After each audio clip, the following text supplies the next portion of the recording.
বোলিংয়ে 3 উইকেট শিকার করে পিএসএল দাপট রিশাদের।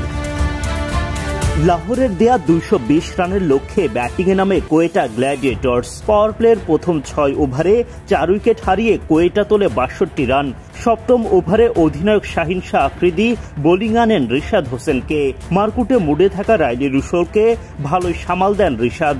নিজের প্রথম ওভারে একটাও বাউন্ডারি হজম করেননি এই লেগি, তবে প্রথম বলে ডাবল, এরপর টানা সিঙ্গেলে রিশাদের প্রথম ওভারে খরচা 7 রান।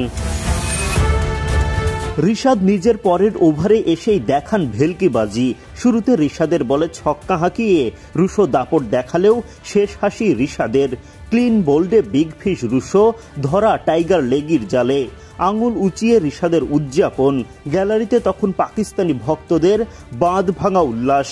লাহোরের অধিনায়ক শাহিন তো রীতিমতো দৌড়ে এসে বাহবা জানান রিশাদকে। নিজের 3 নম্বর ওভারে এসেও দারুণ শুরু করেন রিশাদ। যদিও এক ছক্কা হজম করে শেষটা মন মতো হয়নি তার। ব্যক্তিগত তৃতীয় ওভারে রিশাদের খরচা 9 রান। নিজের শেষ ওভারে এসে জোড়া উইকেট শিকার রিশাদের। প্রথম বলেই মোহাম্মদ আমিরকে ফিরিয়ে মন জয় করেন অধিনায়ক শাহিনের। এরপর ছক্কার প্রতিশোধ তুলে ফেরান আবরার আহমেদকে। পিএসএল অভিষেক রাঙালেন রিশাদ দারুণভাবে।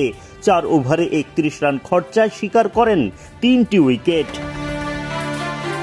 পাকিস্তান সুপার লিগে টাইগার লেগ স্পিনার রিশাদ হোসেনের ক্যারিয়ারের আরও একটি ঐতিহাসিক মুহূর্ত। লাহোর কালান্দার্সের হয়ে পিএসএল এর অভিষেক হল তার। পিএসএল এর চলতি মৌসুমে প্রথম বাংলাদেশি হিসেবে মাঠে নামলেন রিশাদ। আগে ব্যাট করা লাহোরের হয়ে ব্যাটিংয়েও নামেন তিনি, যদিও 1 বলের বেশি খেলার সুযোগ পাননি। তবে ইনিংসের শেষ ওভারের চতুর্থ বলে সিঙ্গেল নিয়ে মারকুটে স্যাম বিলিংসকে স্ট্রাইক দিয়ে নিজের কাজটা ঠিকঠাক মতোই করেন রিশাদ। স্ট্রাইক প্রান্তে গিয়ে টানা 2 ছক্কা হাঁকিয়ে মাত্র 19 বলে 50 পূরণ করে ফেলেন বিলিংস। ওপেনার ফখর জামানের 67 রানের উড়ন্ত সূচনার পর স্যাম বিলিংসের দাপুটে ফিনিশিং। 20 ওভার শেষে লাহোর পায় 219 রানের বড় পুঁজি।